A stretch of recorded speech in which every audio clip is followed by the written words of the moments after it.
Hi மக்களே, இன்னைக்கு நம்ம மர்மங்களால் நிறைந்த ஒரு காட்டேரி அம்மன் கோவில் பத்தி தான் பார்க்க போறோம். இந்த வீடியோவை ஃபுல்லா பாருங்க, அவ்வளவு பாசிட்டிவ் வைபா இருக்கும். இந்த கோவில் உள்ள வந்ததுமே 18 கைகளோட ரொம்பவே பிரம்மாண்டமா இவ்வளவு ஆக்ரோஷமா காட்சி தர காட்டேரி அம்மன் கிட்ட உங்க வேண்டுதலை வச்சா மட்டும் போதும், எல்லாமே சரியாகிடும் அப்படின்ற ஒரு நம்பிக்கையுமே இருக்கு. அது மட்டும் இல்லாம உங்க கூட இருக்கவங்களே உங்களுக்கு நல்லது நடக்க கூடாதுன்னு பில்லி சூனியம் ஏவல்னு எது பண்ணி இருந்தாலும் நீங்க இங்க தான் வரணும். இப்படி தினந்தோறும் லட்சக்கணக்கான மக்கள் இந்த கோவிலுக்கு வரதுக்கான காரணம் இவ்வளவு ஆக்ரோஷமா இருக்க காட்டேரி அம்மன் கிட்ட வேண்டிட்டு இந்த சிகப்பு துணில தேங்காய் கட்டுறது மூலமா குடும்ப பிரச்சனை, மனசு கஷ்டம், தொழில் ரீதியான பிரச்சனை அப்படின்னு எல்லாமே சரியாகிடும் சொல்றாங்க. பில்லி சூனியம் அப்படின்ற எல்லா பிரச்சனைக்கும் இங்க பரிகாரமும் பண்ணிட்டு வராங்க. காட்டேரி அம்மன் முன்னாடி தேங்காய் உடைச்சி அதை தாண்டறது மூலமா நடக்கிற நன்மைகள் கிட்டத்தட்ட 300 வருஷம் பழமையான ஆலமரத்துல காட்டேரி அம்மன் இருக்கிறதாவும் நம்புற மக்கள் அதுல லட்சக்கணக்கான தேங்காய் கட்டி வேண்டுதலும் வச்சுட்டு வராங்க. அப்படி சிகப்பு துணில தொடர்ந்து 9 வாரம் நீங்க தேங்காய் கட்டுறது மூலமா உங்க வேண்டுதல் எல்லாமே கம்ப்ளீட்டா சரியாகிடும்னு சொல்றாங்க. இப்போ நாங்கள் இங்கே வந்தது யூடியூப் மூலயமா பார்த்து தான் வந்தோம்.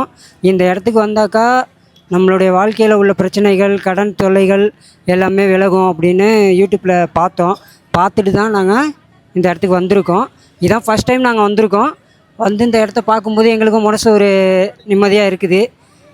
நம்மளுக்கு இந்த பிரச்சனை தீரும் அப்படிங்கிற ஒரு நம்பிக்கையும் எங்களுக்கு இருக்குது. அதனால் நாங்கள் அந்த அம்மாட்ட வேண்டிக்கிட்டு நாங்கள் இதை செஞ்சுருக்கோம்.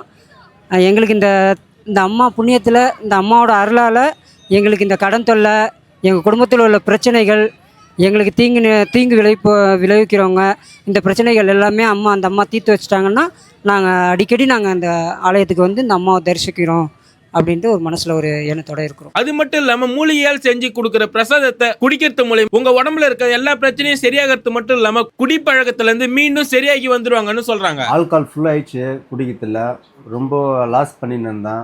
எல்லாம் மொத்தம் அடுமானம் வச்சுன்னு இருந்தேன். சரி அப்புறமேட்டு இப்போ வந்து இங்கே இந்த தாக்கு எனக்கு போட சொன்னாங்க.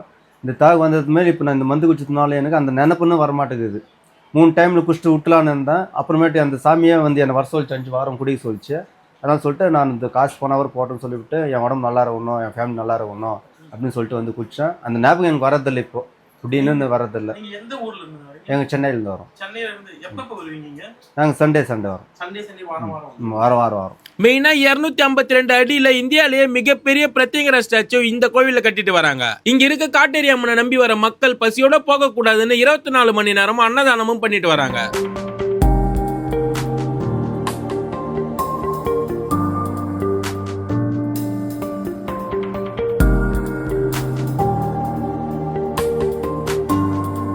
அது மட்டும் இல்லாம உங்களுக்கு 24x7 ஃப்ரீ பஸ் வசதியோட இருக்கு. இந்த கோவில் எக்ஸாக்ட்டா எங்க இருக்குன்னு பாத்தீங்கன்னா பெங்களூர் ஒஸ்கோட்ல இருக்க கம்பளிபுரால தான் லொகேட் ஆயிருக்கு. உங்க வாழ்க்கையே பிரச்சனையா இருக்குது அப்படின்ட்டு ஃபீல் பண்ணாம இந்த கோவிலுக்கு ஒரு தடவை வந்து விசிட் பண்ணி பாருங்க. அப்படியே மறக்காம இது போல கண்டென்ட்க்கு நம்ம பேஜை ஃபாலோ பண்ணி வச்சுக்கோங்க.